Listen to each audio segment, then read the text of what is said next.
Alors, bonsoir à tous. On va faire une exercice un peu figé pour à la fois les participants en visio, puisqu'on a une personne qui nous a rejoint également en visio. Le micro, alors même qu'on est en format très convivial, tout simplement parce qu'au micro, on a entendu à la vidéo, et ça permet aussi d'enregistrer le temps de ce soir pour transcrire les échanges aussi dans le compte rendu derrière pour faciliter les photos. Par respect aussi pour les participants qui ne souhaitaient pas apparaître à l'écran, on a choisi d'orienter la caméra sur les slides et sur le présentateur. Donc, on va s'assurer à la présentation d'être toujours entre les deux manches debout pour être toujours dans le champ de la caméra et que tout le monde puisse nous voir. C'est un exercice un peu particulier, effectivement, un peu de monde. Et c'est pas le nombre qui fait la qualité, donc sans pression pour vous, messieurs, qui êtes venus en comptera aussi sur nous pour alimenter le débat et les échanges. Et ce soir, sur le sujet du raccordement électrique et de l'approvisionnement CO2 et on va enchaîner plusieurs séquences de présentation avec des temps de questions-réponses au milieu. Et on vous demandera de parler au micro, nous aussi, pour que les participants en vidéo puissent nous suivre. On va passer les slides tranquillement pour commencer la présentation. L'idée, c'est donc de commencer ce soir présent seul, puisque Jonas Rossard est coincé ici sur l'autoroute. Donc, je vous laisse le micro pour nous rappeler votre rôle et puis on déroulera la présentation dans un premier temps en expliquant le projet, puis dans un second temps en laissant la place à nos intervenants qui nous expliqueront un peu comment ce projet sera approvisionné. Merci.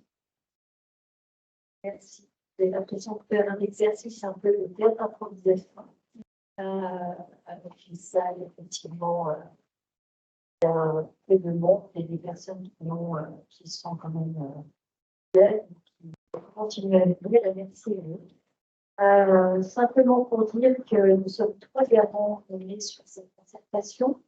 Jonas Rossard, Marie-Laure Téné et moi-même Valérie Lejour. Marie-Laure Téné, en fait, nous permet de faire l'articulation avec un projet de la même entreprise sur le bassin de Bordeaux, sur le bassin de Lac, et nous a soutenu, appuyé pour l'élaboration du dossier de concertation et les modalités de concertation pour qu'il y ait une forme de cohérence entre les différentes concertations en cours pour la même entreprise et sur des sujets comparables. On va dire ça comme ça. Simplement redire, parce que c'est très important, que la Commission nationale du débat public est une autorité administrative et indépendante, ce qui me semble contradictoire. Indépendante. Les textes de la loi lui permettent. Et donc, nous, en tant que garants, nous sommes nommés en fait par la Commission nationale du débat public et nous sommes complètement indépendants du maître d'ouvrage. Nous sommes vraiment dans cette neutralité qui est une des 6 principes importants, qui sont des 6 principes d'ailleurs fondamentaux pour la Commission nationale du débat public, puisque l'idée c'est neutralité, transparence, inclusion. C'est un peu après, égalité de traitement.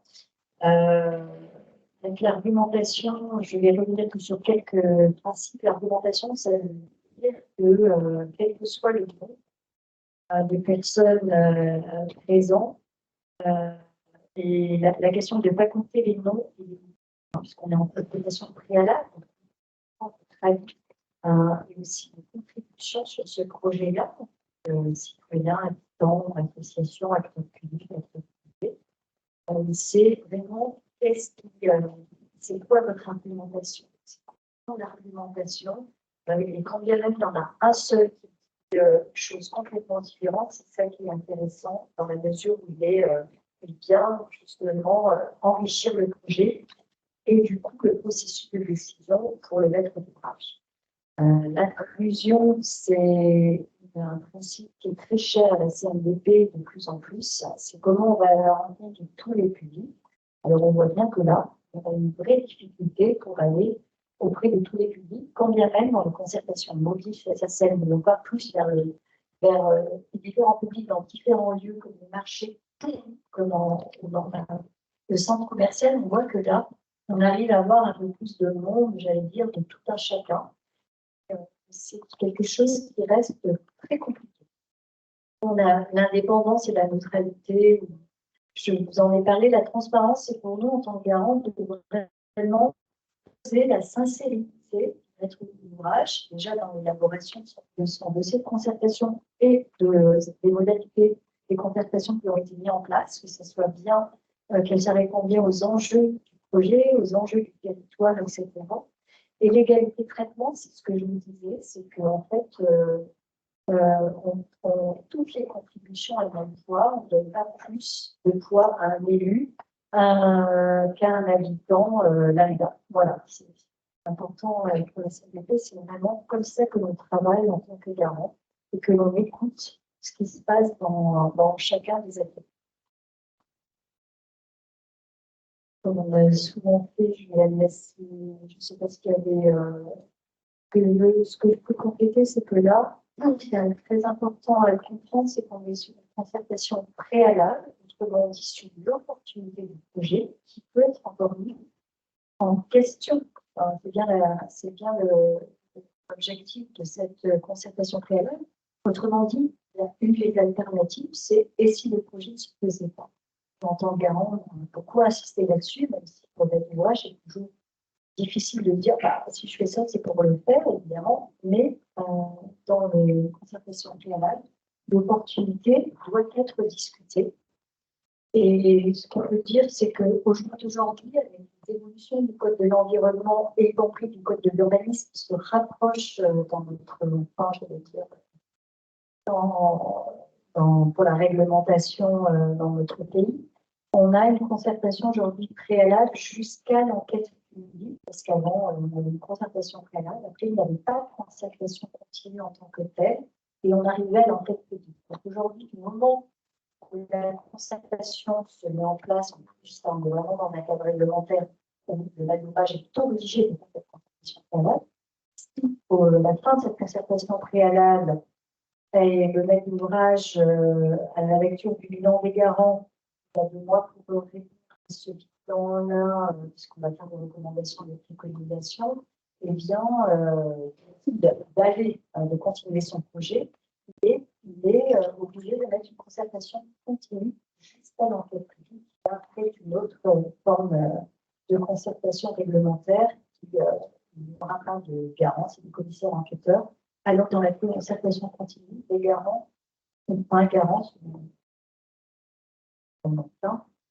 continueront à être présents sur cette concertation continue. Donc, je veux dire, il y a vraiment l'idée pour le législateur de vraiment faire en sorte que le public soit associé au début jusqu'à la fin du projet et puisse à chaque moment continuer à apporter et à dire son point de vue, ses arguments, et contribuer à cette démarche, cette dynamique, je préfère dire cette dynamique de concertation, de participation, puisqu'on est vraiment chemin faisant avec toutes vos contributions et vos avis, j'espère que ce soit, et être informé sur l'avancée du projet. C'est un objectif législatif. Rapidement, pour laisser très vite la parole à l'équipe. La concertation a commencé le 4 décembre. On a fait un stand au centre commercial de Carrefour, de la galerie. On a fait un stand au marché aussi. On a fait la réunion de lancement et un premier atelier de lancement aussi. Donc tout ça, c'est la durée de la concertation préalable. Mais après, sur 2024, on aura aussi la concertation continue et 2025, l'enquête publique. Donc, ce n'est pas une fin en soi, la concertation. Là, c'est une étape très amont et donc qui a vocation à servir de support pour ce qui arrivera après, si d'autres temps on peut contribuer. Sur les outils qui ont été déployés, donc j'ai dit il y a 2 forums, un lancement et un conclusion. Et il y a 5 ateliers thématiques. Donc ce soir, on parlera du raccordement électrique, puisqu'on n'avait pas d'inscrit initialement à cet atelier, donc on a choisi de le fusionner avec ce soir. Et contribution à la dynamique économique. On pourra parler aussi des synergies. On est allé à la rencontre des élus, à la rencontre des lycéens, on vous l'a dit. On va à la rencontre des étudiants à Grenoble et des partenaires institutionnels. On a fait la semaine dernière une conférence débat sur le sujet de l'eau, sur les outils qui sont proposés. Donc, il y a les outils classiques tels que le dossier de concertation, le site internet du projet sur lequel, d'ailleurs, vous pouvez laisser au nom de l'association un cahier d'acteurs ou à titre une contribution. Tout est traité par nos soins dans un délai de 15 jours avec réponse mise en ligne dans la foulée. Et tout ça versé au bilan de la concertation. Après, il y a bien sûr le registre que vous avez vu à l'entrée et tout ce qui peut être dit en atelier qui est également versé au compte rendu. Si on regarde les objectifs, je vais aller rapidement, c'est bien sûr de répondre à vos questions et de récupérer un ensemble de contributions sur ces sujets. Et l'objectif en particulier de ce soir, c'était d'approfondir individuellement et rapidement. Donc je pense qu'on va encore laisser la parole aux équipes. Donc il y a les équipes, vous l'avez compris, et les équipes de RTE qui sont venues, parce que ce sont bien deux entités distinctes. Donc, la première partie, c'est juste vous rappeler en synthèse de ce qu'est le projet EMO. Donc, je vais laisser la parole à Olivier Nicolas de un temps de questions-réponses pour vérifier qu'on a bien compris le principe de ce projet. Donc, on a aussi les questions de nos participants en visio. Donc, j'ai ma collègue Camille qui est chargée de l'animation en visio et qui se fera notre porte-parole et micro sans couper pour garantir la qualité du temps. Et puis derrière, on aura un petit bloc raccordement et approvisionnement en CO2 avant le temps d'échange. Donc, on va défiler, se dérouler et on espère que ça suscitera des questions. Je vous laisse la parole. Merci Amandine. Bonsoir à tous. Donc, moi, je suis Olivier Nicolas, je suis chef de projet sur le projet EMO. Je serai plus rejoint plus tard dans la soirée par Cédin,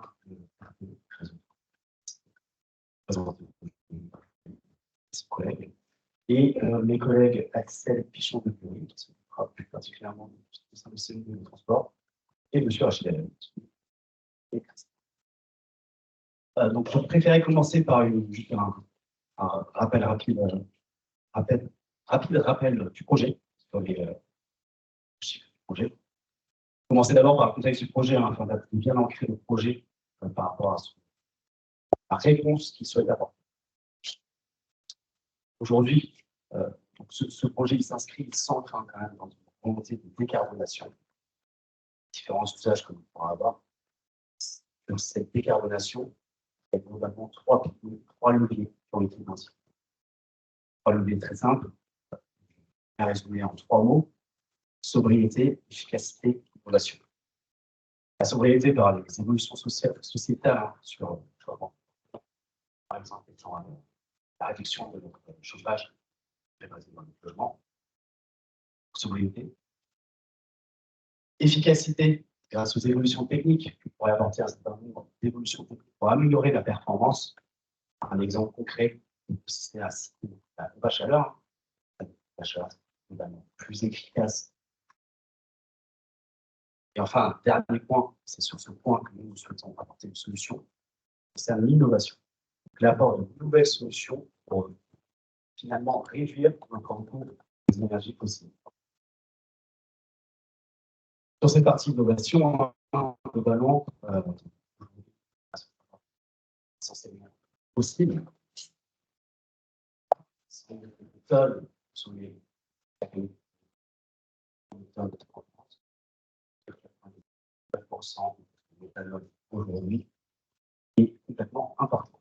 L'idée avec cette nouvelle solution, cette innovation que vous pouvez apporter grâce au projet de Drone, c'est vraiment d'aller réancrer les productions d'une molécule de méthanol qui sont plus décarbonées que la molécule possible et de l'ancrer localement.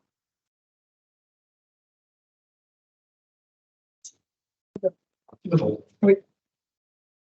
Pour constituer ce projet, je répétais dans la maintenance, nous sommes en concertation préalable. Aujourd'hui, le projet, pour nos réflexions, on va affiner une grande ligne du projet, un certain nombre de choses qui vont être réorientées, je l'espère, un certain nombre de contributions. Ça, aujourd'hui, c'est un terme de concertation préalable. Cependant, ce projet, il y a quand même quelques invariants qui sont au nombre de 5. Premier invariant, bien entendu, les objectifs annuels de production. Aujourd'hui, le production annuelle de 150 000 tonnes d'électrométhanol produits sur la plateforme du génie. Première invariant. Deuxième invariant, qui pour moi est vraiment au cœur du projet, c'est la certification bas carbone.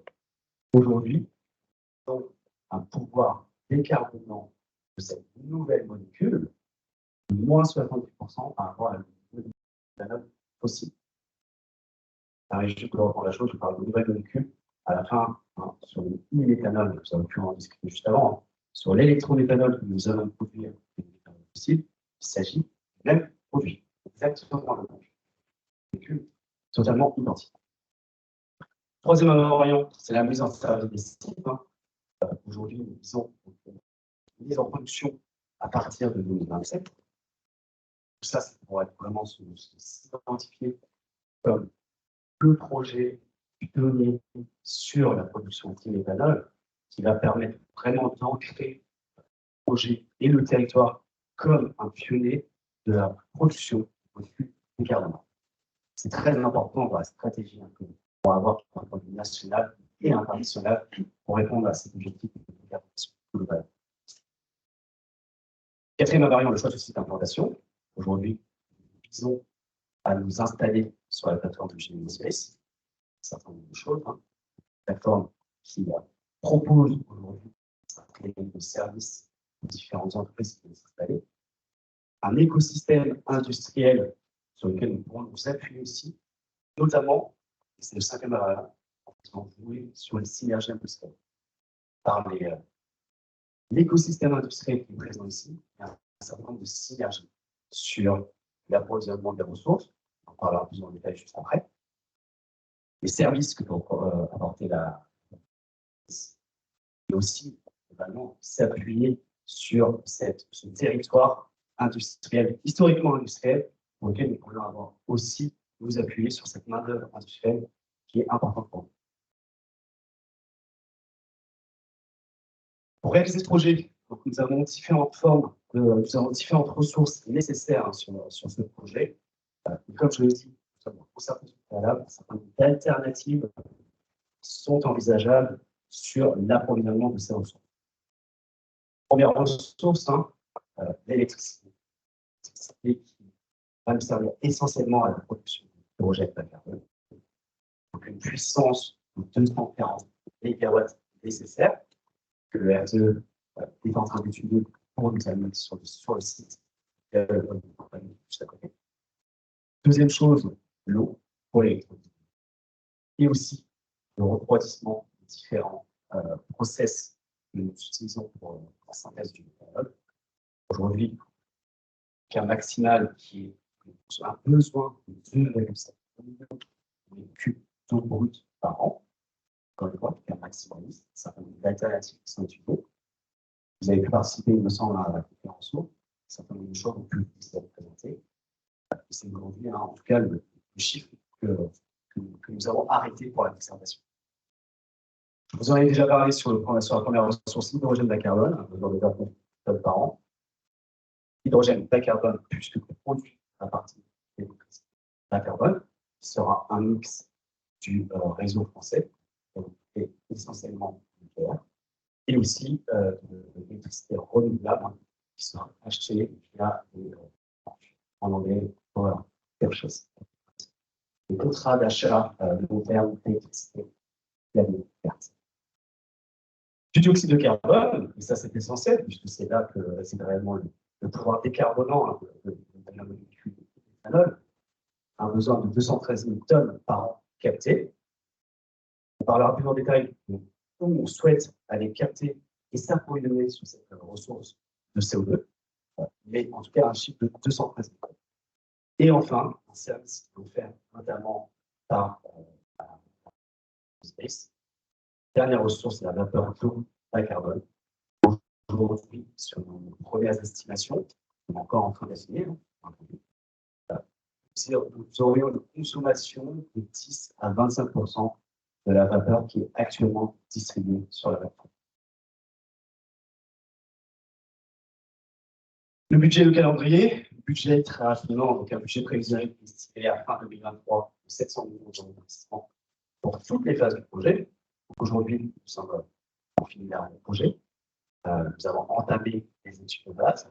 Bien entendu, un certain nombre de choses ne sont pas arrêtées, elles sont ouvertes à discussion. C'est bien pour ça qu'on s'inscrit dans ce cadre de la concertation préalable et que nous souhaitons le maximum d'aide, de contributions, de suggestions, d'alternatives auxquelles nous n'avons pas forcément pensé. Je crois savoir que pendant la conférence, vous avez pu faire des propositions qui sont réellement discutées par l'INSEE. Je vous en remercie pour ça. Nous visons donc un dépôt, un dossier de demande d'autorisation environnementale pour construire courant 2024, et après nous partons sous une durée d'instruction qui va durer à peu près 20 années. Le tout étant de viser un début de construction. Aujourd'hui, c'est ce planning qui est prévisionnel, bien entendu. Début de construction qui démarrerait à partir de 2026 pour une durée d'à peu près 2 ans. À partir de là, nous serons en capacité de commencer le démarrage des installations si le projet arrive jusqu'à son terme à partir de 2027. Juste une petite chose sur la concertation. On est bien en concertation préalable. Aujourd'hui, si le projet va un peu plus loin, il y aura bien sûr une concertation continue qui va aller jusqu'à une enquête publique. Donc, finalement, aujourd'hui, nous discutons sur différentes réflexions que nous avons pour cadrer le projet, essayer de figer le projet, mais si tout n'est pas figé, tout ne sera pas figé. Puis ça sera réellement discuté pendant la concertation continue et l'enquête publique. Donc, finalement, les contributions ne s'arrêteront pas au 25 février, qui est la date qui nous semble la fin de la concertation préalable. Ces discussions pourront vraiment continuer pendant toute cette concertation continue jusqu'à l'enquête. Donc, ce n'est pas fini et vous avez tout le temps de mettre vos avis et contributions. Alors, sur le principe, on avait prévu un premier temps de question sur le projet spécifiquement. Comme vous êtes tous belles, on a fait une petite parenthèse en attendant votre collègue. Est-ce que déjà sur le projet, il y a une question, non? Pas spécialement. Je crois qu'on récupère notre collègue. L'idée, c'est de s'assurer, bien sûr, que sur ce temps spécifique au projet, dans les grandes lignes, on est tous sur la même base avant de faire le zoom sur le sujet d'approvisionnement. Je pense qu'on va assez rapidement passer la parole à RTE. Juste pour s'assurer que vraiment personne n'a de questions de votre côté sur le projet en tant que tel. Et de toute façon, on pourra y revenir, ce n'est pas une porte qui se ferme. On va peut-être commencer la séquence raccordement électrique et je vous laisse le micro. Et c'est parti, voilà, il faut se lancer. Bonsoir, bienvenue au CEDEVA. Je vais une présentation donc réseau de transport d'électricité. En quelques mots, je vais représenter l'entreprise RTE. Donc, RTE, principalement, c'est des pilotes de pays pour pouvoir, principalement en campagne, de tout ça. On va avoir comme objectif de développer les futurs réseaux à construire, exploiter le réseau existant et aussi réaliser la maintenance de ces équipements. Donc, on va avoir toute une phase plutôt d'accueil de tous les moyens de production sur le réseau. Ça va être des centrales nucléaires, des éoliennes, des parcs photovoltaïques, des centrales thermiques qui vont être transitées sur notre réseau, passer par nos postes électriques, qui sont des sortes d'aiguillages d'électrons comme le poste de Gambaloux à proximité. Et à l'aide de ces postes électriques, soit on va aller aussi d'un point de vue européen sur des interconnexions, parce qu'il y a des câbles qui relient la France à l'Angleterre, la France à l'Allemagne, la France à l'Italie, la France à l'Espagne. Alors, on a une position assez centrale dans le cadre de ce marché européen d'électricité. Il y a des interconnexions importantes en France. Et d'un point de vue plus local, ensuite, cette électricité, soit elle va aller sur le réseau de distribution d'électricité pour alimenter finalement nos maisons, nos appartements en local, soit aussi pour alimenter des industries qui vont avoir besoin d'une puissance assez importante, comme aujourd'hui c'est le cas pour le projet Émeraude, mais ça pourrait être le cas pour d'autres industries, de la chimie, de la métallurgie ou autres. Et aussi, alors un acteur qu'on met en visibilité, c'est les sous-stations pour alimenter les trains, le ferroviaire. Plutôt de production le transport, la distribution d'électricité et puis la consommation qui peut être différente suivant les niveaux de tension, donc soit sur le réseau DSI, soit sur le réseau RTL, donc le transport.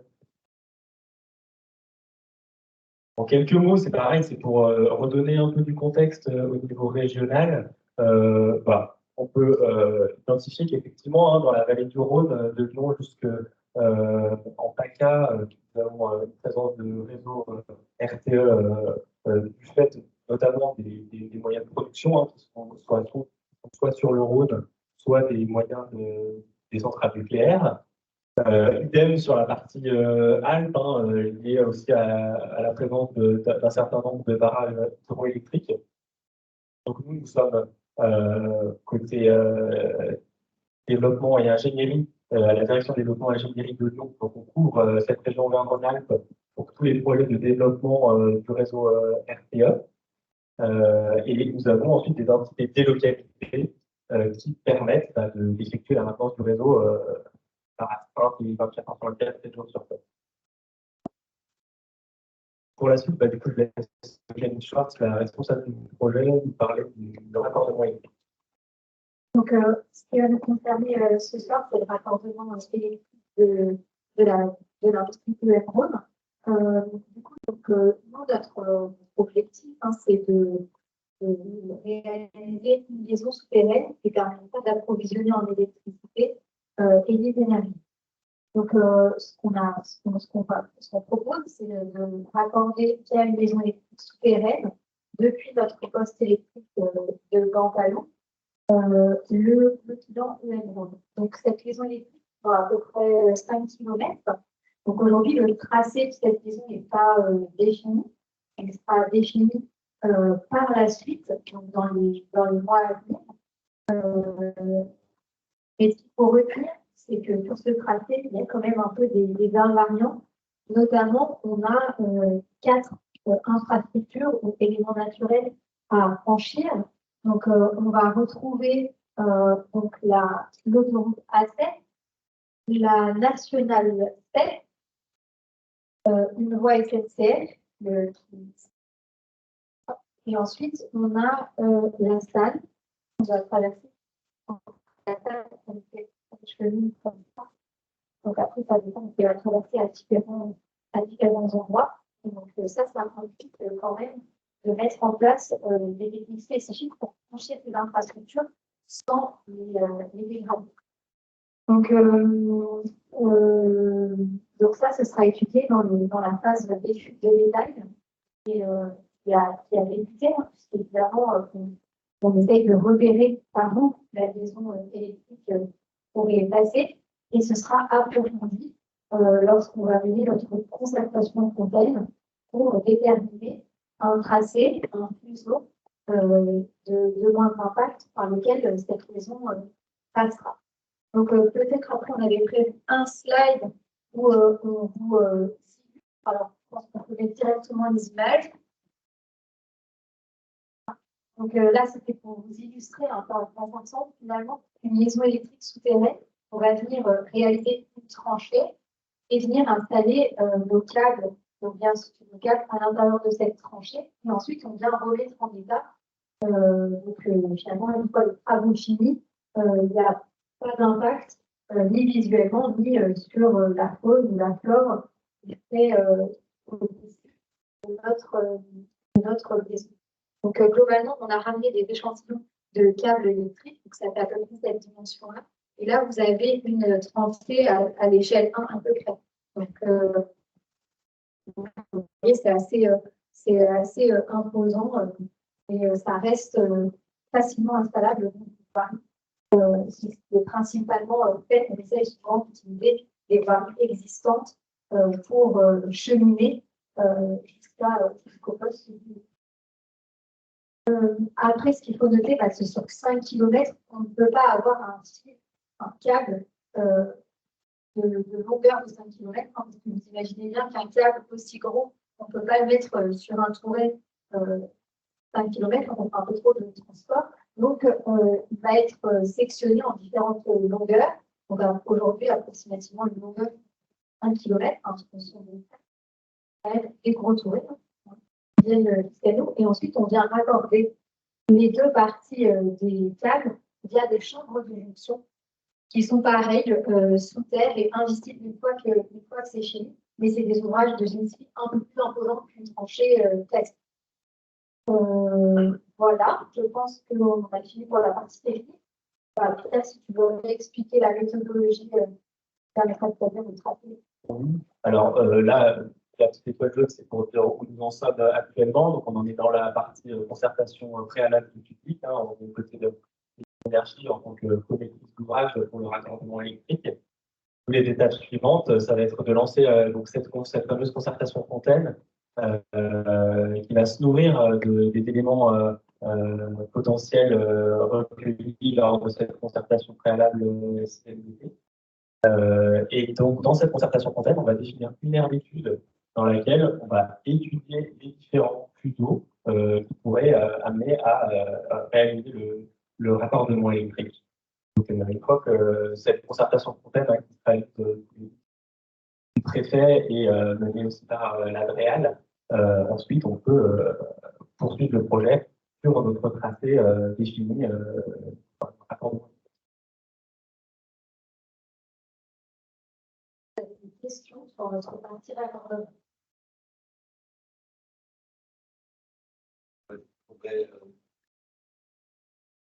Désolée, c'est juste pour l'enregistrement, mais c'est vrai qu'on vous entend plus. Simplement demander, il y a un petit Excel qui s'est installé pas très loin de leur site d'énergie. Pensez qu'il y a des puissances électriques importantes. Là. Voilà. C'est ça la question. Donc, est-ce qu'il y a un lien entre les deux ou pas? Ouais, c'est une très bonne question. Est-ce qu'on peut afficher la carte qu'on avait au début? Comme ça met pas de visuel. Donc, effectivement, on voit Excel. Alors, effectivement, le poste de raccordement électrique d'Excel, il est ici. C'est le poste qu'on voit ici, Papin. Et effectivement, il y a une liaison électrique. Donc, ici, elle est souterraine, qui fait Papin jusqu'à un pylône aérosouterrain. Et ensuite, il y a une liaison aérienne qui vient jusqu'au poste de Campalou qui se trouve ici. Donc, évidemment, on s'est demandé, lorsqu'on a étudié le raccordement, si on pouvait finalement repartir du poste de Papin et créer une liaison électrique bien plus petite que celle qu'on a fait, qu'on a proposée. Alors, par contre, pourquoi c'est pas possible? C'est qu'aujourd'hui, la puissance de raccordement demandée par l'énergie, c'est 240 MW. C'est une puissance significative. Et en fait, les câbles qui sont déployés entre Papin et Campalou ne sont pas suffisamment costauds, je dirais, pour accueillir les deux clients Excel et Edis. Donc ensuite, on s'est posé la question, est-ce qu'il faudrait renforcer la liaison qui existe? Et en fait, ça représente un coût supérieur à réaliser une nouvelle liaison. Et dans notre rôle de service public, on a une obligation de proposer la solution la moins chère. C'est pourquoi on a décidé de créer une nouvelle liaison Campalou, le poste du client et guide, puisque ce sera la solution la moins chère par rapport à renforcer la liaison existante Campalou-Papin. Si je comprends comme réponse, est-ce qu'il y a d'autres questions? D'alerte sur notamment les obstacles à franchir qui ont été formulés, il n'y a pas de point. On ne pensera pas à parler ici, mais c'est juste pour être sûr que c'est une tranchée. Oui, voilà, c'est une tranchée. Et après, ce qu'il faut savoir, c'est que là où on ne peut pas faire de tranchée, typiquement, on ne peut pas traverser la tête en tranchée. Donc là, on fait des techniques, ce qu'on appelle sans tranchée, c'est-à-dire qu'on vient avec des forages dirigés ou d'autres techniques plus exotiques, comme un microtunnelier, c'est vraiment le sol est très rocheux. Normalement, ce n'est pas le cas dans la zone. Pour venir traverser ces éléments-là sans avoir d'impact sur. Donc, c'est le cas aussi pour les rivières, évidemment, où il y a un intérêt peut-être plus écologique et d'intérêt environnemental. En fait, pour ne pas les dégrader, on vient passer sans trancher pour éviter d'avoir un impact sur le cours d'eau. Donc, il y en a un sur le tracé, c'est le cours d'eau de la Stade.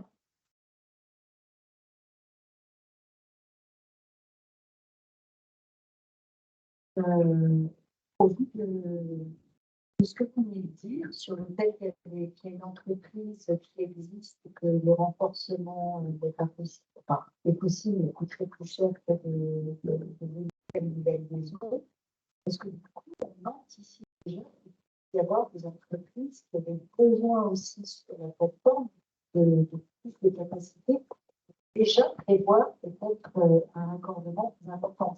À chaque fois qu'il y a une demande, on revient faire une maison. Voilà, comment en fait on fait un peu anticiper peut-être les besoins qui manifestement peut-être croissants avec de nouvelles productions. Alors, RTE est donc déjà RTE est organisé pour identifier les développements de réseaux nécessaires. Donc, typiquement sur les énergies renouvelables ou en tout cas production d'énergie, c'est relativement bien encadré. Il y a par exemple les schémas, les S3RER, les schémas régionaux de raccordement au réseau des énergies renouvelables. Donc, on va anticiper, on va demander aux producteurs voilà, où est-ce que vous voulez venir pour identifier le besoin de nouvelles infrastructures. Et pour les consommateurs, donc là, c'est peut-être un peu plus difficile parce qu'il y a moins d'organisations qui vont venir nous dire dans cette zone-là, il y a tel nombre d'industriels, mais on fait des exercices de prospective pour essayer d'identifier des points qu'on aurait besoin de développer. Donc, dans cette zone-là, on n'a pas identifié de besoin de développer le réseau existant en plus des demandes de raccordement auxquelles on répond. Mais par exemple, dans d'autres zones, typiquement la vallée de la Chine, on fait des investissements plus conséquents pour permettre l'accueil de nouveaux industriels qui ne vont pas forcément demander à ce jour une demande de raccordement. Donc, c'est des choses qu'on fait, mais effectivement, dans cette zone-là, on n'a pas identifié ce besoin en particulier.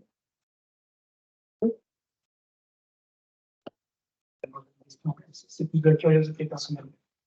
Au niveau des sections, on est sur les câbles aluminium pur qu'on voit derrière vous. Oui, alors voilà. Donc là, les deux exemples qu'on a pris, donc celui-ci, c'est le câble qu'on a déployé pour l'interconnexion Savoie-Pinon.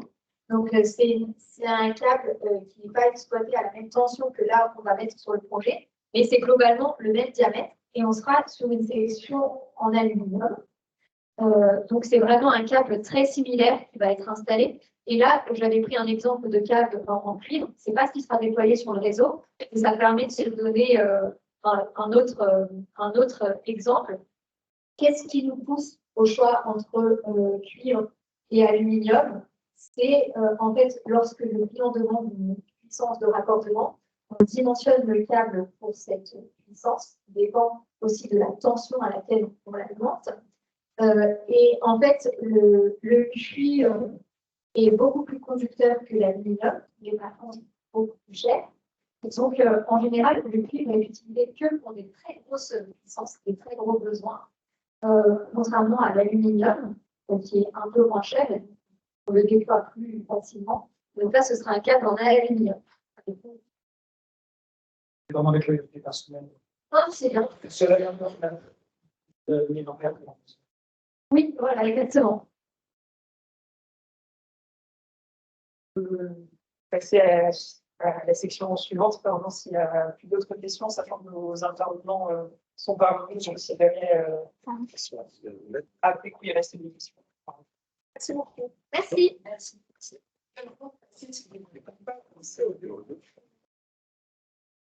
Je redemande pas à nos participants en visio s'ils ont des questions parce que je crois que nous n'en avons plus. Mais si jamais ils se reconnectent, nous ferons le lien avec eux.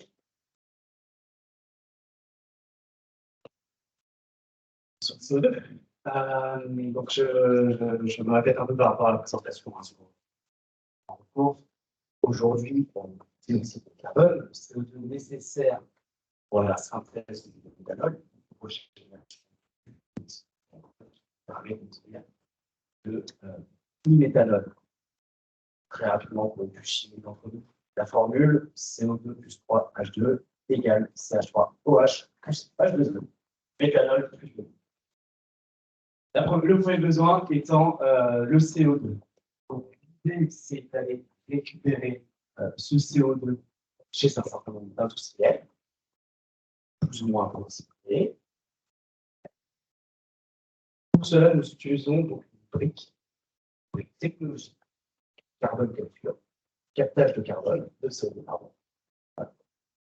Différentes technologies qui sont sur le marché, des technologies éprouvées. La première, c'est la cryogénie. Globalement, on récupère le fumée directement après la chaudière ou les émissions industrielles. Nous allons cryogéniser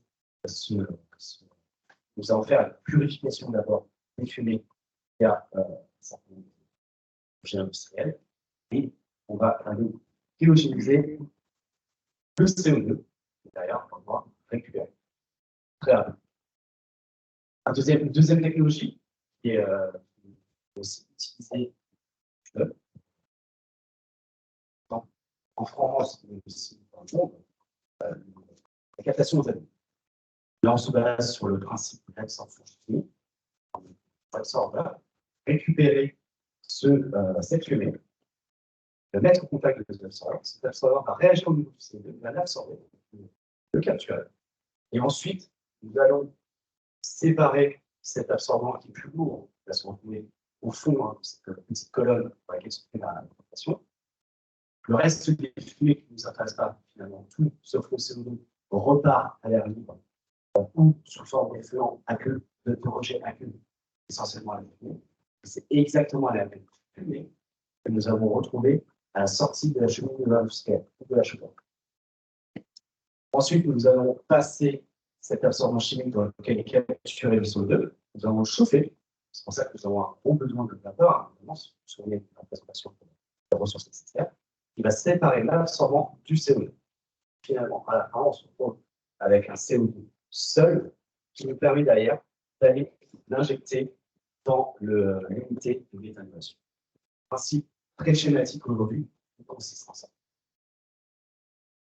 Et donc, pour ce faire, bien entendu, un certain nombre de compresseurs, je vous ai parlé de l'eau, qui permet de chasser, de purifier un petit peu cette fumée, quelques rejets aqueux qui permettent de purifier un peu des choses qu'on ne peut pas, qui réagiraient mal finalement à l'absorbant.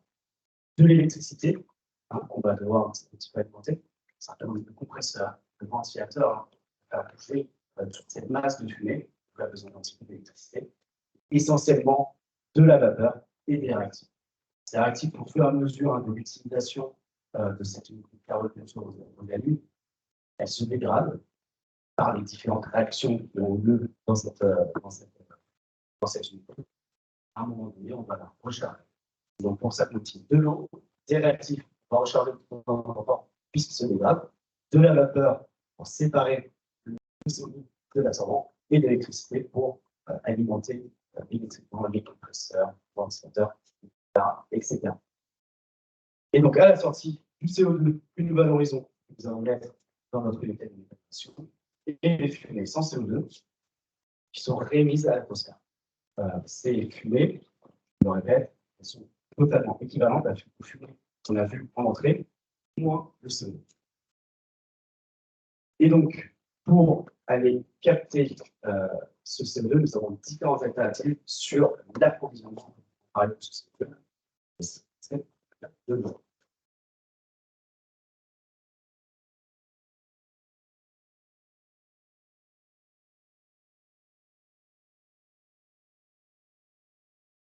Merci. Effectivement, un invariant du projet, ça va être donc la production.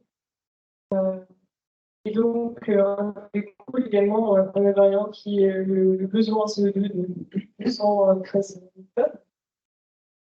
Pour s'approvisionner en CO2, on a plusieurs alternatives. Trois aujourd'hui. La première alternative, c'est d'apporter la totalité de son besoin en CO2 sur la plateforme jusqu'à l'exploitation. Plusieurs avantages et plusieurs inconvénients. C'est que un des premiers avantages, c'est que ça renforce la viabilité économique du projet. puisqu'on répartit les risques d'investissement sur d'autres secteurs. Là, on se parle donc d'un partenariat avec les cimenteries locales, qui sont à une centaine de kilomètres d'ici. Ils ne sont pas très loin. Ça permet aussi de pérenniser leur activité. Le ciment devant beaucoup dans les constructions et on en parle notamment pour la construction et les logements dont on a besoin. Donc c'est important de pouvoir pérenniser leur activité. Et ça permet également de réduire les émissions de CO2 de ces secteurs. En revanche, ça complexifie un petit peu l'approvisionnement, puisqu'il faut approvisionner la totalité de ce CO2 jusqu'à la plateforme. Et ça dégrade un petit peu le bilan carbone, puisqu'il y a cette phase de transport. La deuxième activité, ce serait de capter la totalité de nos besoins directement sur la plateforme. Donc, on n'a plus cette brique transport, on ne dégrade pas le bilan carbone avec nos activités avec le transport du CO2, puisque tout est sur place. En revanche, c'est plus complexe d'un point de vue technique et ça demande beaucoup plus d'investissement. C'est les différents avantages, inconvénients de cette alternative-là.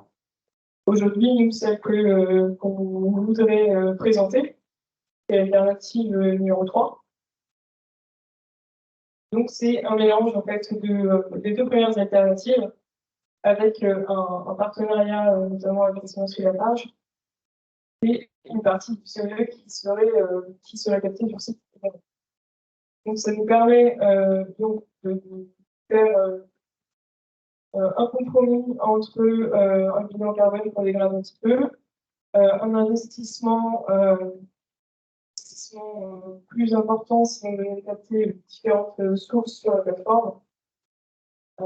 Ça permet, c'est une alternative qui est un peu plus robuste aussi à notre sens, puisqu'elle permet de créer non seulement des synergies avec les industriels locaux, mais également avec la cimenterie. Et donc, comme on l'a vu dans l'alternative numéro 1, de pérenniser leur activité et de participer à leur décarbonation.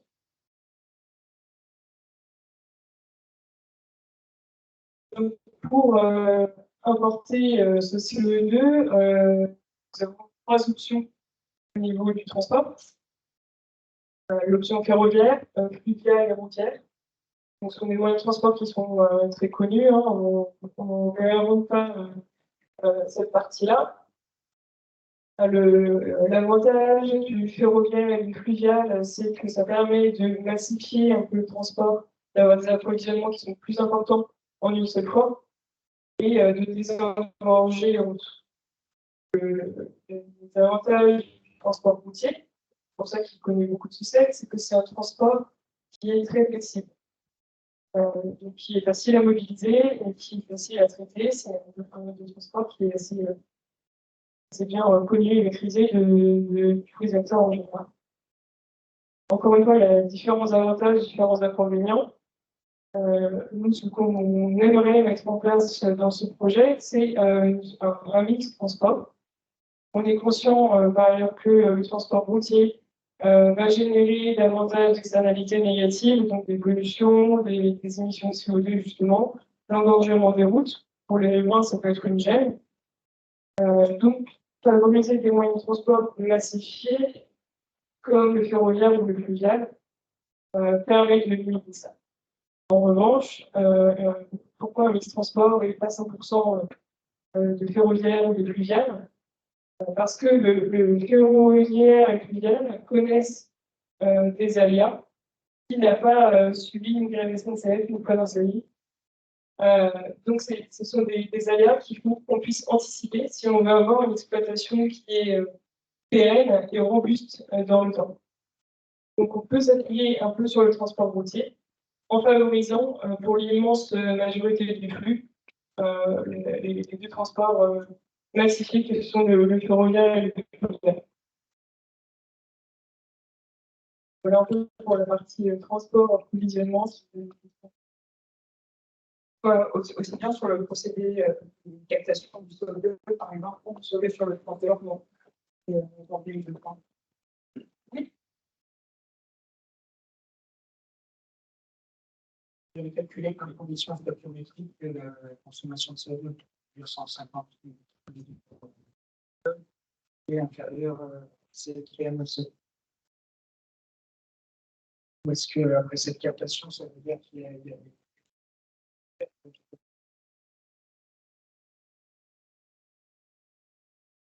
Soyons en comité restreint pour avoir un dialogue de proximité. Oui, alors, je pense qu'on est souvent regardé les chiffres à la tête. Il y a quand même une question d'efficacité derrière. L'absorbant chimique ne peut pas capter 100%. Hein, clairement, aujourd'hui, sur la fumée qui rentre, on va avoir 100 molécules de CO2. On ne pourra pas capter 100 molécules à la sortie. Il y a quand même ces limites en termes d'efficacité des absorbants pour les adultes. Hein, cette captation ne peut pas se faire à 100%. Aujourd'hui, sur les différentes technologies, les différents fournisseurs avec qui on est en train de discuter pour justement aller chercher et aussi limiter les apports de consommation énergétique, vapeur, électricité, etc. Il y a un juste de niveau. Aujourd'hui, on est plutôt sur une efficacité qui se retrouve à 90% sur l'unité de carbone capture. C'est pour ça qu'on n'a pas directement la chose. Et de plus, j'ai envie de dire, c'est un peu aussi la même chose dans l'unité de méthanisation. Hein. Vous aurez bien compris, vous avez trois volets principales, le rejet au CO2 et derrière la méthanisation. C'est ça aussi, on ne peut pas faire. Aujourd'hui, on a toujours besoin d'un petit peu plus, puisque aujourd'hui, les calculs théoriques peuvent amener à un besoin limité. Aujourd'hui, on peut quand même avoir une petite marge en plus parce que tout n'est pas parfait dans les réactions chimiques. Donc, en effet, vous avez tout à fait raison. Il y aura un tout petit peu de CO2 qu'on ne pourra pas capter qui forcément finira dans l'atmosphère parce qu'il aura mal réagi dans l'utilisation, parce qu'on n'aura pas forcément récupéré à la sortie de l'unité de carbone capture. Et donc, dans les fumées qu'on va réémettre, il y aura vraiment une partie très infime de CO2, mais il y aura un petit peu de la fumée derrière. Tous les 213 kilotonnes, c'est juste un besoin de captation à la source. Mais au final, le CO2 séquestré qui peut être revendiqué, c'est celui qu'on va réellement retrouver dans le méthane. 213 tonnes, finalement, c'est basé sur les chiffres que les fournisseurs de fournissent et qui sont en capacité de garantir. Aujourd'hui, si on fait différents fournisseurs, certains vont dire que pour une unité de méthanol, on va avoir besoin de 1,44, d'autres 1,45. Voilà. Donc aujourd'hui, en fait, c'est un peu dépendant des fournisseurs, ils n'ont pas du tout choisi. Encore ouvert. Nous discutons avec eux. Donc, et oui, en effet, à la fin, par la certification que la mise sur cette on va devoir avoir ce bilan très détaillé qui va nous dire pour une unité de méthanol, vous allez consommer tant de CO2. Et sur ce que vous avez capté en amont chez les industriels, finalement, il y en a X% qui se sont réellement retrouvés dans votre molécule et qui donc peut être réellement décarboné. L'unité de carbone capture dont vous parlez, c'est plus. Elle est de la femme ou elle est chez nous, peut-être pas. Alors, justement, les scénarios que vous présentez, ce n'est pas figé. Aujourd'hui, on est en discussion avec Argent pour placer une unité de carbone capture chez eux. Celle-ci pourrait être cryogénique, ce qui a l'avantage d'être relativement efficace. plus efficace, très demandeur en consommation électrique. C'est pour ça. Alors, il faut quand même réfléchir à une diversification de l'apport énergétique. On va se poser plus sur l'électricité. Déjà que notre production de relève en demande un certain nombre de se diversifier. Mais en tout cas, sur la cimenterie de taille, de par le transport derrière qu'on serait amené à faire pour aller alimenter les unités de consommation, on est en train de viser une technologie cryogénique. En effet, celle-ci serait directement située à la sortie des cheminées de la cimenterie, des fours je vérifie. Donc ça, c'est pour ça qu'on s'appelle. Ensuite, en effet, sur les industriels, le CO2 serait directement capté sur la plateforme. C'est très simple, elles sont juste à la sortie des gaines qui amènent vers la cheminée. Donc, il y a un certain nombre de détails techniques à respecter, hein, parce que la faut savoir que les industriels ont des valeurs d'émission à respecter, hein, quand les rejets parfumés. Il est important que nous ne venions pas perturber ça, nous mettons un petit peu plus loin pour qu'ils puissent faire leurs mesures et que réglementairement parlant, ils soient propres, soit propre et qu'ils soient en accord avec leur sécurisation. Mais globalement, on est à peu près de ça. Réponse satisfaisante à la question. Ça nécessite. En tout cas, on ne peut pas s'habituer à faire le transport de flux. Ça ne sera pas pareil. Ce sera un bilan énergétique qui ne serait pas intéressant et qui aurait pour risque de perdre la certification de carbone. Ça, c'est un bilan énergétique. Limiter vers le capture en faisant partie. Et on continue à faire on a le temps, parce que c'est là pour ça.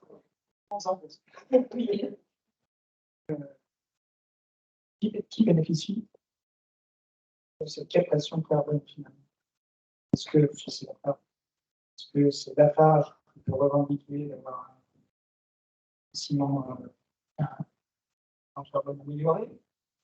Est-ce que c'est le méthanol qui est décarboné ou est-ce que c'est le déhydrateur qui dit c'est moi qui utilise la CO2? Il y a trois acteurs, si les trois revendiquent d'avoir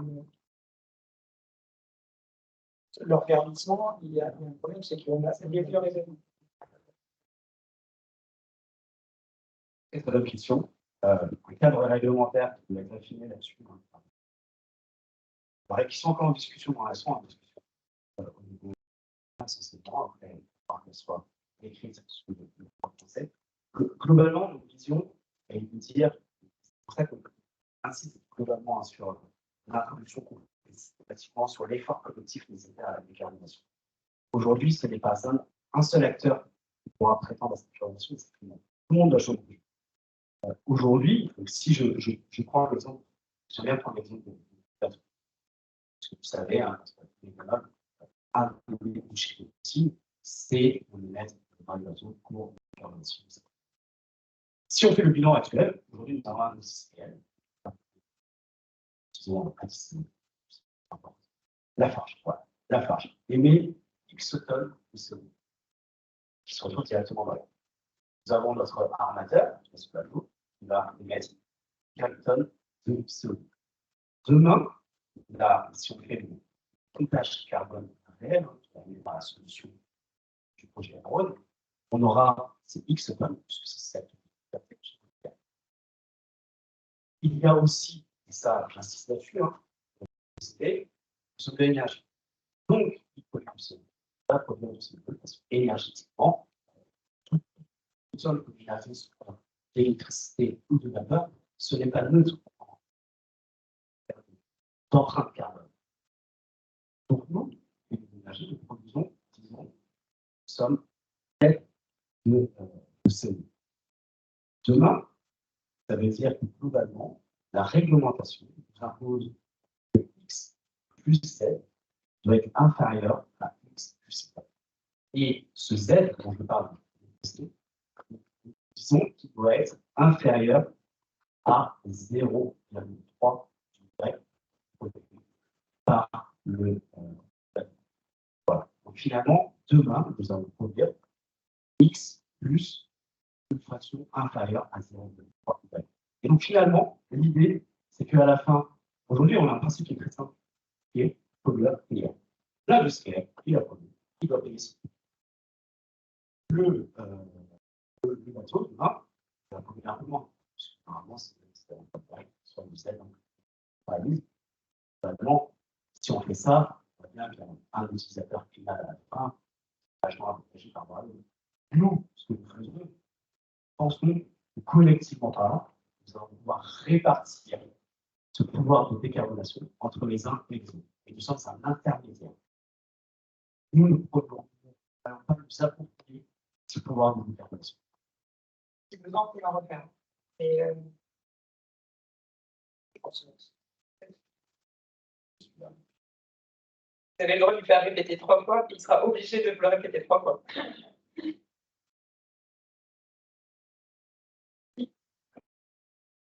Vous avez secteur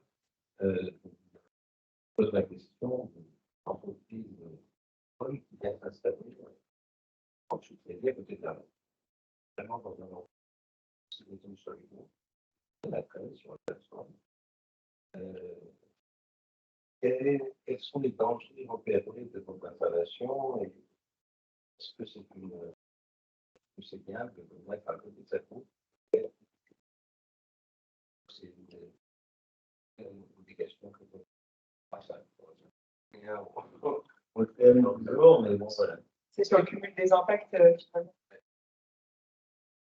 Alors, je vais commencer par d'abord me réorienter vers un atelier qui a déjà eu lieu récemment. C'est l'atelier de licence des risques, il me semble. Il doit y avoir en ligne le compte rendu et la vidéo si besoin. Mais bien sûr, s'il y a des questions, on les prend aussi sur le site internet et après la lecture de ce compte rendu, il y a plein de.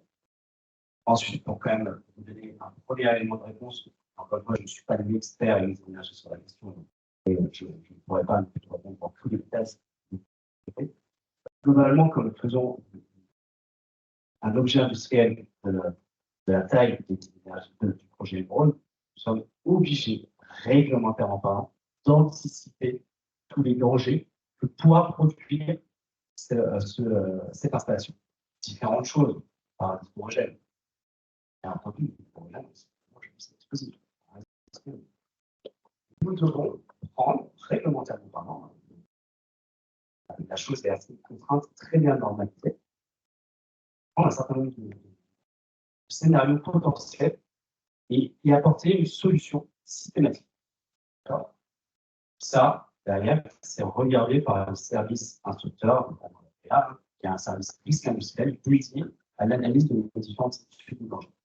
Pour cela, nous modélisons, nous simulons des études de danger. Pour un certain nombre de cas, en fonction des volumes, des différents produits que nous avons, des différents risques, différentes possibilités d'occurrence d'un tel risque. Et à chaque fois, nous devons proposer des choses. Ça, c'est ce qui concerne, si je puis dire, de manière isolée le projet. Vous avez très bien fait la remarque, nous sommes intégrés sur une plateforme de sport. Et donc, à ce titre-là, il est aussi obligatoire pour nous de considérer un accident chez un des voisins industriels, que nous souhaitons bien entendu, mais qui pourrait avoir une incidence chez nous. Ça s'appelle les effets domino. Très bonne chose. Un problème chez A peut amener un problème chez B. Aujourd'hui, ces études de danger prennent en compte aussi ces effets domino. Donc finalement, nous considérons un certain nombre de scénarios de danger qui pourraient occurir chez nos voisins et qui pourraient nous impacter. Pour cela, nous basons sur les études de danger réalisées par les opérateurs industriels et nous voyons comment s'en faire.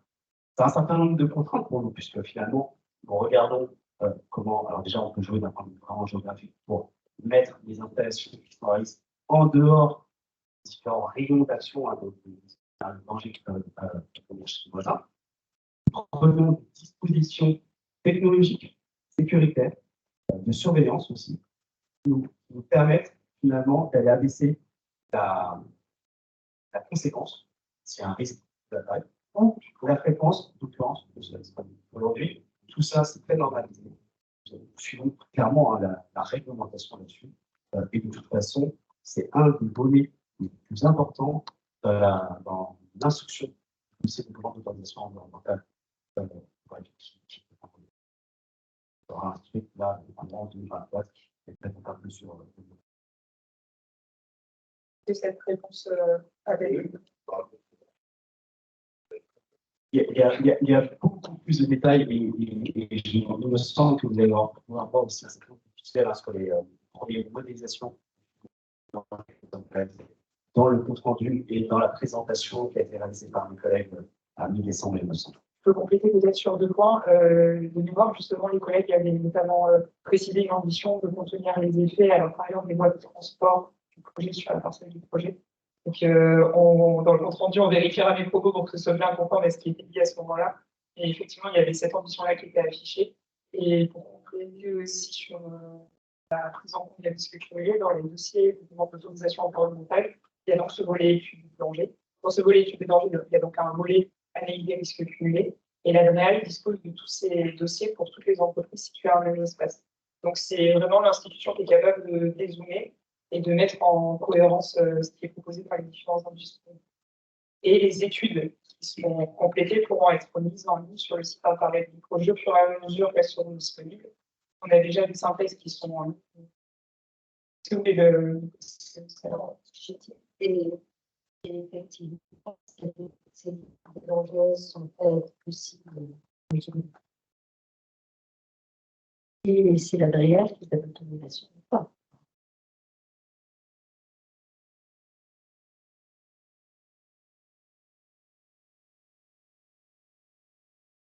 De volet beau. Est-ce qu'il y a des questions peut-être là?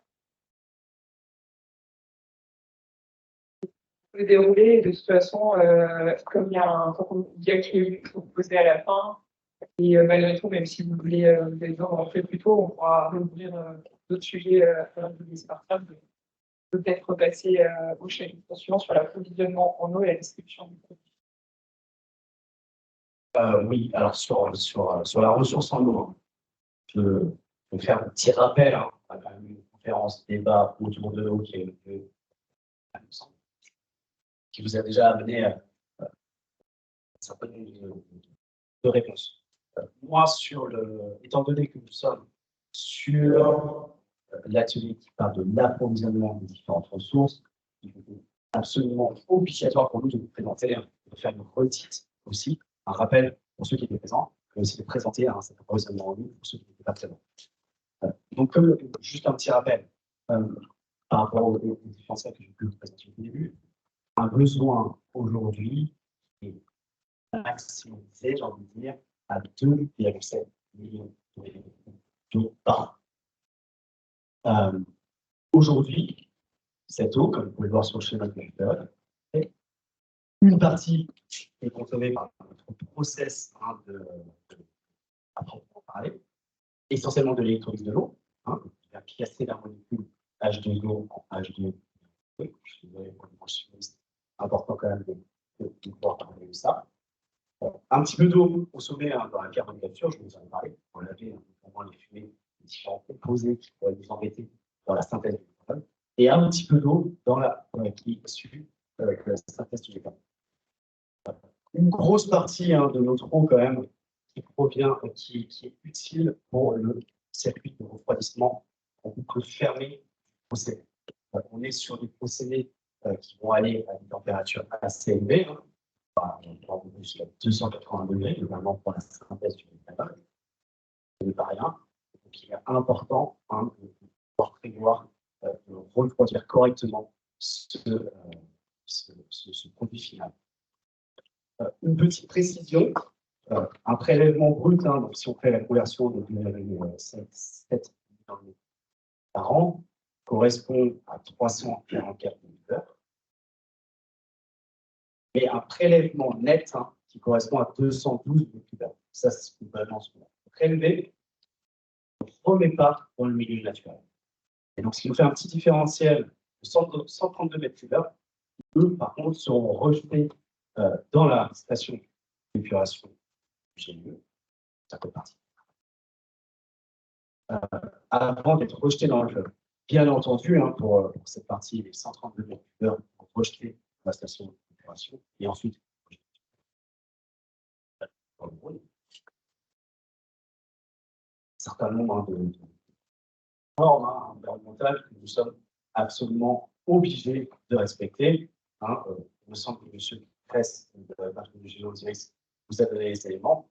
Dans cette station d'épuration, il surveille actuellement 27 paramètres de concentration des différents polluants ou autres dans l'eau.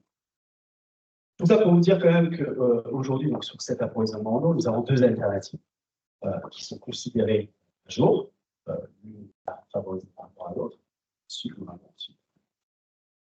Tout d'abord, le recours à l'eau de la masse d'eau souterraine pour 100% de l'eau. On parle bien de l'eau qui provient de la nappe phréatique. Aujourd'hui, le GIE Osiris a les autorisations pour aller prélever l'eau de la nappe phréatique et les distribuer derrière sur la plateforme. Nous, aujourd'hui, une des premières alternatives qui pourrait être considérée, c'est de se dire combien globalement se raccorder globalement à cette autorisation que le GIE Osiris a et globalement consommer cette eau sans trop se prendre la tête sur le divers. Et globalement, et sans émettre d'avis sur la question, quand même un petit peu en désaccord avec notre volonté de réduire notre empreinte sur les ressources naturelles et sur notre empreinte carbone.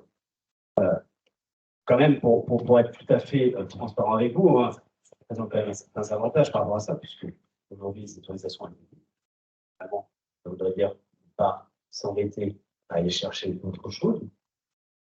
Vraiment, on prend le tuyau, on le tire de et voilà, pas plus de rien.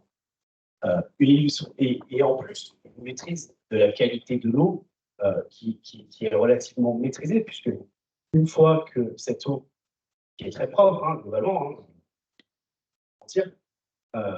elle passe dans nos process, où nous avons une connaissance technologique de process, où c'est globalement évalué quel va être l'état de cette eau à la sortie. Et donc, pour le traitement de l'eau dans la station d'épuration, c'est relativement facile.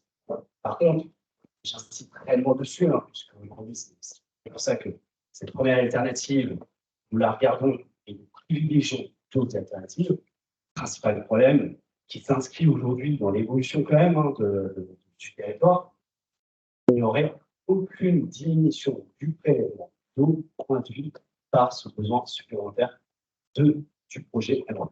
Et ça, c'est quand même un gros désavantage et inconvénient que nous souhaitons réellement aller contre. C'est pour ça que nous proposons une deuxième alternative.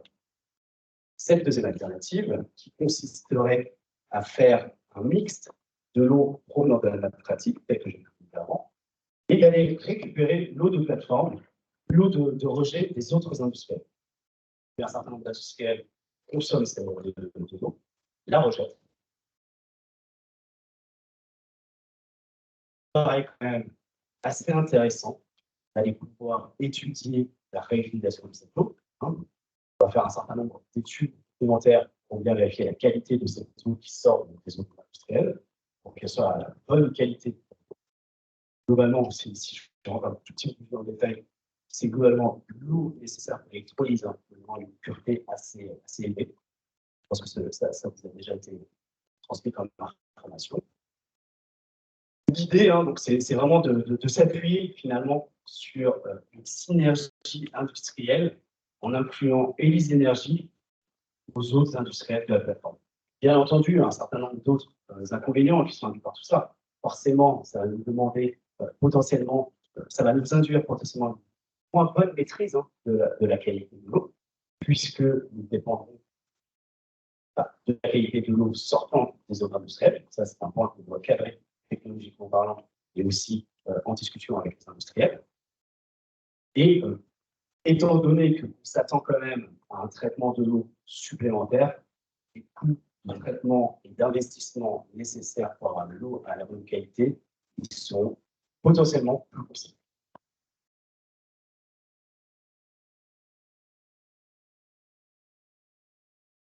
Donc, globalement, pour aller vers cette deuxième alternative, s'appuierait sur 3 leviers aujourd'hui identifiés. Tout d'abord, je pense que, pour reprendre un petit peu le verbatim que j'avais fait en introduction, la sobriété, finalement, c'est choisir l'efficacité, choisir des technologies qui seraient moins gourmandes en termes d'eau. Un certain nombre d'interventions des électrolyseurs, il y a quelques différences qui peuvent être notables parfois sur la consommation de l'eau et de l'électricité. L'idée pour nous, c'est vraiment de mettre des critères de qualité en termes de ressources comme un critère prépondérant dans notre choix technologique. Donc ça, c'est la première chose.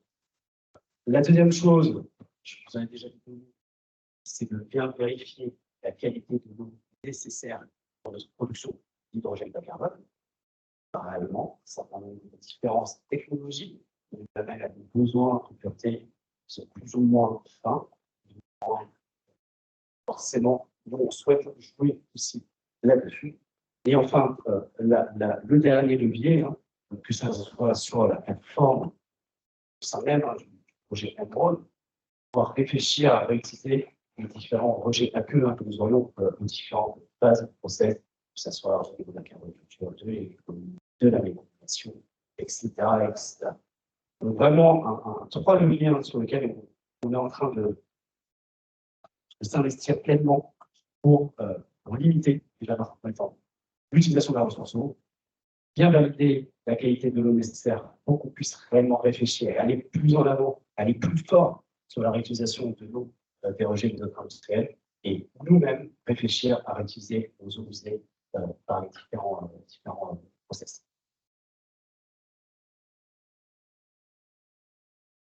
Dernière chose, sur les ressources, et aussi pour faire une petite ouverture dans des prochains ateliers qui vont avoir lieu pour l'approvisionnement et la distribution. Là, on va plutôt être sur la après le projet EM-Road. Aujourd'hui, donc un objectif de 150 000 tonnes par an. 2 marchés essentiels derrière, 2 potentiels marchés, la chimie, l'éthanol, utilisé dans un certain nombre de réactions chimiques, à peu près 30% de la réaction sont générées par l'éthanol. Et on a pu en parler, le transport maritime, puisque aujourd'hui, le méthanol est un carburant, évidemment, les gros ports. Aujourd'hui, comme je vous l'ai dit, l'invariant principal du projet, c'est notre implantation sur la plateforme des roches poussières. Pourquoi? Parce qu'en fait, tout simplement, si on s'attarde un petit peu sur le volet du méthanol, il y a certains industriels de la plateforme qui consomment du méthanol. Forcément, nous, on démarche si on veut la plus locale possible. Et on a un voisin qui consomme du méthanol que nous, du méthanol, et les coûts logistiques derrière sont quand même bien moindres, parce qu'on irait directement les distribuer en canalisation. On ne parle même plus mondialement de train, de barge, de quoi que ce soit. Canalisation directe, on a produit, on vous envoie. Voilà. Ça, c'est quand même quelque chose qui est une sacrée force. Et c'est une synergie sur laquelle nous voudrions vraiment appuyer, puisque aujourd'hui, c'est d'offrir localement la production décarbonée. Et une deuxième chose, plutôt pour l'industrie de la chimie, bien entendu, je parle des industriels voisins, et aussi une deuxième synergie qui pourrait trouver. On a sur la plateforme de Genesis des accompagnants aujourd'hui traitent déjà tout l'éthanol, déjà depuis le bras de chargement. Déjà, le méthanol, nous réfléchissons à pouvoir faire dans l'autre sens, globalement, pouvoir charger ce méthanol dans les barges et ensuite, directement du Rhône, pouvoir alimenter encore qui sont sur les gros industriels qui sont le long du Rhône. Vous apprendrez qu'il y a quand même un certain nombre d'industriels chimiques le long du Rhône pour aller les alimenter en méthanol, soit dans l'industrie de la chimie ou le transport maritime, si on pousse le méthanol en barge jusqu'au port de Marseille. Voilà aujourd'hui, donc aujourd'hui ce qui est prévu sur la distribution de produits finis. Et c'est encore une fois en basant sur les synergies que nous avons pu identifier de pouvoir nous installer sur la plateforme de recherche aussi. Ça nous permet de finir aussi avec la toute première question que vous aviez posée en off sur la possibilité de distribuer ce méthanol à l'échelle locale. Donc, on arrive au bout de cette présentation de ce soir, des thématiques de ce soir. Est-ce qu'il y a des questions sur le sujet éco? Bien sûr qu'il y a le compte rendu de la conférence des bateaux qui est disponible en ligne, mais on peut aussi répondre à vos questions en live, puisque nous n'avons pas les mêmes participants ce soir que la semaine dernière. Je pense que si on a quelques éléments de réponse en tête, et si vous les échanges de la semaine dernière, n'hésitez pas s'il y a des questions, même si ce n'est pas la partie de l'équipe ce soir qui est avec nous, qui était en charge de la conférence de la semaine dernière, il y a quand même un certain nombre d'éléments qui peuvent être connus. Vous pouvez ne pas avoir de questions, comme on ne va pas vous mettre sous contrainte. On ne vous obligera pas à participer à l'ensemble, c'est ça. Je vous remercie en tout cas, dans tous les cas, au nom de toute l'équipe, d'être venu bravement ce soir pour nous rejoindre, pour poser des questions très intéressantes pour Verso Serre et dans la suite du bilan qui sont importantes pour l'ensemble de la démarche. Merci à nos intervenants d'RTE parce qu'entre les bouchons et je crois qu'ils ont tapé un périple pour nous rejoindre. Donc, malgré nos aléas techniques de ce début de réunion, on est content d'avoir pu mener à bien ce temps. Et je vais laisser la parole à Madeleine. Challenger les personnes candidats sur les alternatives qui nous ont été proposées. Est-ce qu'il y a des choses déjà qui vous parlent plus que d'autres? Voilà, c'est pertinent par rapport à justement la présentation de vous avez faite.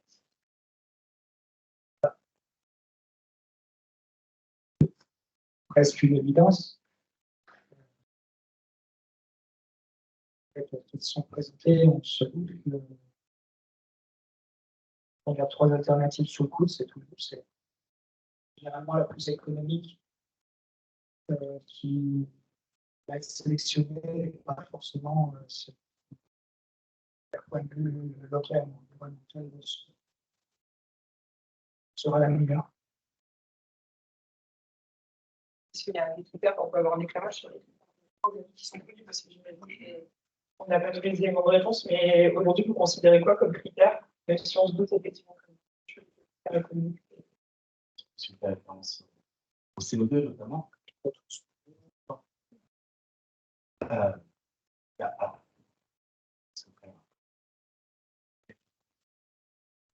Clairement, il y a, comme je vous l'ai dit, la certification. Donc, à un moment donné, on ne parle même pas de financer quoi que ce soit. Si notre produit n'est pas certifié, il n'a aucune valeur. Il n'y a pas de différence par rapport à un méthanol possible aux yeux des soucis de puisqu'il n'a pas ce pouvoir de dire. Donc ça, c'est clairement, j'ai même envie de dire, c'est la base. Je pense que c'est plus aux impacts locaux. Sur les impacts locaux, bien entendu, hein, on souhaite privilégier le local. Après, si je prends l'exemple de deux, je sais pouvoir discuter des ressources, notamment sur le fait de s'approvisionner en 100% local, sur la plateforme, hein, chercher. Déjà, aujourd'hui, il y a quand même des critères techniques aussi qui nous permettent de certaines opportunités par rapport à des choses que je n'ai pas vues. Très intéressant.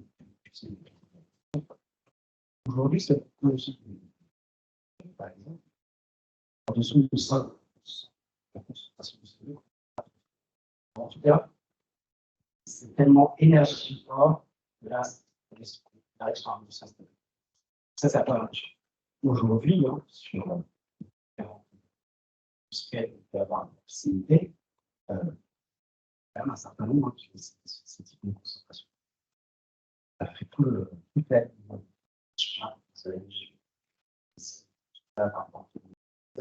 on a fait l'analyse de proximité, j'ai envie de dire, et c'est vrai qu'il y a un certain nombre d'industries qui ne répondent pas à ce critère qui, pour nous, est absolument nécessaire.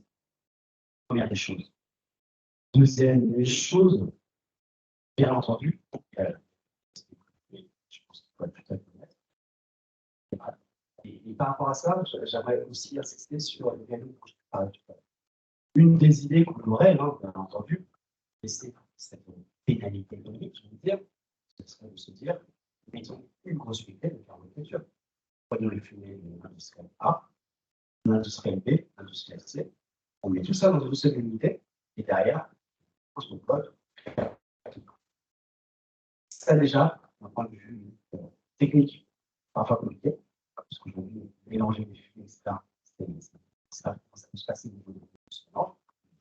Et surtout, ça je viens de côté, ça je suis dans l'aspect réglementaire. Aujourd'hui, chaque industriel a des valeurs de limite d'émission qui sont. Demain, si on mélange tout ça, et que globalement, j'ai envie de dire, celui qui atteindra l'unité de carbone capture doit surveiller les VLE de chacun. À chaque fois qu'il y aura un point négatif sur le VLE, on ne pourra pas dire si c'est A, B ou C. Et derrière, qui est responsable de quoi? Est-ce que c'est celui qui a la carbone capture? Est-ce que c'est l'industriel A, B, C? Aujourd'hui, on a une réglementation qui ne permet pas réellement de discuter tout ça. C'est pour ça qu'aujourd'hui, concrètement, ce que je suis en train de vous dire, c'est que quand on a 3 industriels qui pourraient être intéressés pour réfléchir à un projet de captation de carbone, et bien finalement, nous, on va dire 3 industriels égale 3 unités. Et ça, globalement, on sait très bien que ça commence à être réellement long. D'autant plus que forcément, quand on parle de petites unités, et bien à chaque fois, ce n'est pas parce qu'on va capter 100 000 voilà, qu'on va proportionnellement construire la même énergie. Forcément, plus on est petit, moins on est efficace énergétiquement. Et j'en reviens souvent à point de vue de ça, essayons d'aller chercher les choses les plus bas carbone. Sur l'élément, par exemple, cimenterie retail, aujourd'hui, c'est bien petit que les sidérurgies, pas forcément le même ordre de grandeur. Aujourd'hui, forcément, ce sont des personnes qui permettent d'avoir une sécurisation sur cette approvisionnement de CO2. Ils sont aussi sur des procédés qui fonctionnent toute l'année, au même titre que le nôtre. On réfléchit quand même à un objet industriel qui va fonctionner 24 heures sur 24, 7 jours sur 7. Donc forcément, on va aussi se prévenir des différents arrêts que pourrait y avoir les différents industriels. Je pense que vous le savez, si vous l'avez fait la plateforme, c'est un industriel qui s'arrête plusieurs mois dans l'année. Ce n'est pas que pour la maintenance. Aujourd'hui, c'est pour ça qu'il y a des synergies qui peuvent être trouvées par rapport notamment à la cimenterie de la planche. Donc en fait, il y a le côté financier, je ne vais pas vous mentir, c'est essentiel. On est quand même en train de réfléchir à une opération technico-économique, pour que derrière, nous puissions financer ce projet de notre aspect économique qui ne peut pas être négligé. Ce serait vous mentir de vous dire le contraire. Mais il y a 12 aspects techniques. Tu as recruté, j'ai envie de dire aussi, quel est l'engagement dans le temps de faire cette unité, ce projet rôle souhaite s'ancrer dans le temps, sur le temps. Quand même, si des seraient amenés à avoir le jour, seraient implantés par un minimum. Aujourd'hui, si on a des industriels qui vont moi je suis là pour 5 ans, compliqué de se dire qu'on va procéder à un investissement de plusieurs millions si c'est ça. On doit dire réglementaire, technique, économique bien entendu, mais aussi engagement dans différents critères et on empile les uns par rapport aux autres, avec quand même un invariant qui est, je le répète, notre certification de la carbone, l'efficacité énergétique que l'on doit amener sur le côté. Vous avez mentionné justement l'aspect transport et l'impact local que ça pourrait avoir. C'est vrai que quand on parle de ces quantités-là à transporter, que ce soit des plus entrants ou sortants, si on imagine un transport uniquement routier, effectivement, ça peut avoir un impact local. Moi, monsieur et tout le monde qui prend sa voiture pour aller au travail le matin ou rentrer le soir, poser les enfants, ça pourrait avoir un impact. sur ça. Donc, on a mené une étude justement de trafic en prenant l'hypothèse la moins avantageuse pour le projet et plus contraignante pour les riverains. C'est un scénario où l'ensemble des flux entrants et sortants seraient traités par voie routière. Pour pouvoir déjà faire un état de lieu de notre activité et voir si dans cette hypothèse très défavorable, quels impacts il y aura sur le trafic et sur la vie. Parce que elle est déjà, cette étude déjà nous a permis de voir que les infrastructures sont bien dimensionnées pour accueillir l'ensemble de ces flux, que ça provoquerait des connotations sur certains tronçons, par exemple, notamment sur l'échangeur avec le taux, mais que dans l'ensemble des flux, l'impact serait très modéré. Quand on dit très modéré, on parle d'une augmentation de 1 voire 2% sur les différents voies. C'est moi la route de Nidaba, c'est une rue qui est uniquement utilisée pour l'accès au site. Cette hypothèse, encore une fois, c'est vraiment par conscience qu'on a travaillé sur cette hypothèse-là. Elle ne semble vraiment pas adaptée au projet qu'on veut mener. Olivier l'a redit, le critère le plus important, c'est vraiment la circulation du bassin carbone, merci. Et donc le transport a sa part à faire. C'est pour ça qu'on essaie de se focaliser le plus possible sur les transports massifiés, qui sont le ferroviaire et le fluvial.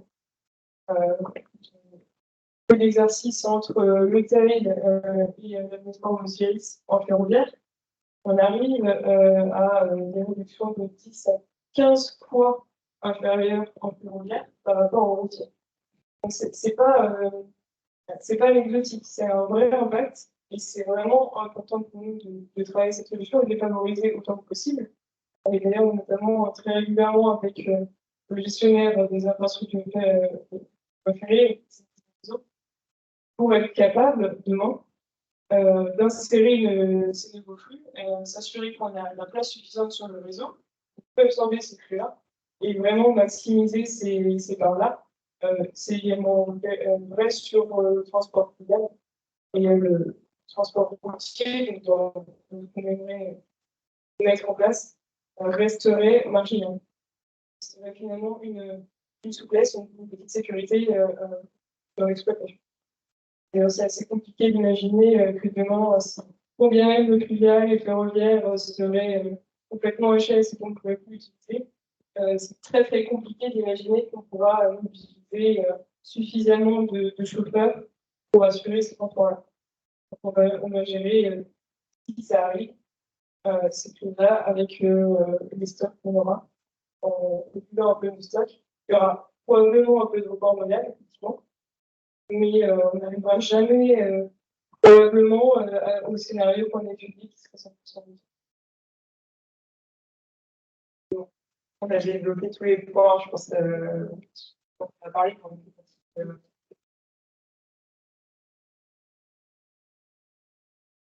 les garants que les participants. S'il n'y a pas d'autres questions, il me reste à vous remercier vraiment. À espérer qu'on vous retrouvera sur un autre temps. Et ça vous a, malgré le peu de participants, ça vous a quand même été utile, intéressant. Et voilà, merci à tous pour votre présence ce soir. Et puis, si vous voulez prendre le temps, on vous sert un coup à boire et on joue un petit peu ensemble. Et sinon, bonne soirée. Merci. À bientôt. Au revoir.